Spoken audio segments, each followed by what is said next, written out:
अस्सलाम वालेकुम जी। सियाने कहंदे चोपड़ियां नाले दो दो। तुसीं आ वेखो माशाअल्लाह भी अल्लाह सोने ने बेरी बनाई आ वेखो ताज़ा माशाअल्लाह बेर तोड़े आ ते सारी उत्तों ला के जिहड़ी है जनाब इधर विखा के आ उत्तों ला के ते देखो माशाअल्लाह थल्ले ना मंजी बिल्कुल डाई हुई आ ते बिल्कुल इदां ना लम्मे पै के यानी खाण वाली गल आ कि तुसीं मंजी ते लम्मे पै हो तो जनाब अल्लाह की माशाअल्लाह बनाई हुई शै जिहड़ी है ना मेवा अल्लाह का बनाया माशाअल्लाह खा रहे हो। तो गल तुहानूं ये जी असल स्टोरी सुनानी उरे आ भी जवान आ देखो आ डांग वाला बाबा जिहड़ा ना वेखो आ जा इधर हो जा जवान जरा बह जा। सियाने कहंदे भी रिछां दे कोल कलंदर जान दे। अच्छा इस जवान कोलों ना हुण थल्ले हो जा थोड़ा जिहा जवान फोटो सामने आनी चाहिए उत्तों ना बनाई पिछे होके थोड़ी जी। अच्छा इनू ना मैं हुण कहा मसेर अपने नूं मैं कहा भी मैनू ना कुत्ता चाहिदा ते वर्कशाप ना मैं उत्थे राखी लई चाहिदा मैनू फैसलाबाद इत्थे मैं पिंड आया सां ते साडे लागे ना इत्थे एक पिंड आ नौ चक तो यह मैनू कहंदा भी बह मेरे मगर स्कूटर ते मैं ना तेन कुत्ता दवा के लियावां।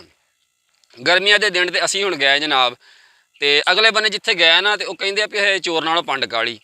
असीं हले स्कूटर के उत्ते बैठे हाँ जिहड़े बंदे को कुत्ता लैना सी उन्हें जनाब कुत्ता चुक्या तो चुक के साडे विचाले बात कहंदा जी लो उन्हें सानू उतरन का मौका ही नहीं दिता। ठीक है मैं परेशान बड़ा होया मैं आख्या पता नहीं कुत्ता किड्डा क नस्ली होना आ भी जिहड़ा उन्हें सानू उतरन का मौका ही नहीं दिता। बहरहाल खैर असीं जनाब कुत्ता उत्थों लिआंदा घर ते पिंड आ गए तो अगले दिन जिहड़ा ना हुण जनाब कुत्ता असीं लैके आउणा सी डिग्गी च पा के ते फैसलाबाद लैके जाना सी। ते इत्थों हुण पिंडों जिहड़ा ना असीं जिहड़ा पिंड तो अड्डे तक रोड जांदा वा इस जवान ने ते जनाब पाली गल दे विच रस्सी ते असीं हुण जिहड़ा ना पैदल जाण डे ते इहनूं मैं आख्या मैं क्या अल्लाह दे बंदिया इहदे गल च ना रस्सी है ढिल्ली अगों मैनूं कहे नहीं रस्सी नहीं ढिल्ली रस्सी बड़ी टाइट आ ते मैं इहनूं एक दो वारी आख्या इहने कहा जी नहीं। खैर असीं अड्डे ते आ गए तो अगों बस आई तो कुत्ता जिहड़ा ना जनाब असीं सुट्टिया डिग्गी दे विच ते अल्लाह तेरी यारी। लो जी जां फैसलाबाद पहुँचे हाँ तो उन्हें गड्डी दे कनैक्टर ने जां उहदी डिग्गी खोली आ वो डिग्गी बाद च खोली कुत्ता पहलों ऐ निकलिया जिवें ना बंदूक चों गोली निकलदी आ तो वह की कहते होंगे भी ये लैने तो देने पै गए तो मैनू अपनी पै गई। मैं क्या लै जिन्ना ये रश आ सरगोधा रोड के उत्ते ये दिल करे किसी शै दे विच वज के तो किसी का नुकसान कर दे।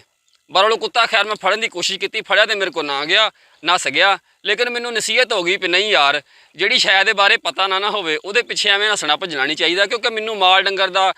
कुत्तियां का बकरियां बुकरियां का ना एडा इलम नहीं हैगा। तो इस जवान नूं मैं आख्या बहरहाल ये मन्निया नहीं वो कुत्ता जिहड़ा ना बहरहाल वो साडे हत्थों निकल गया।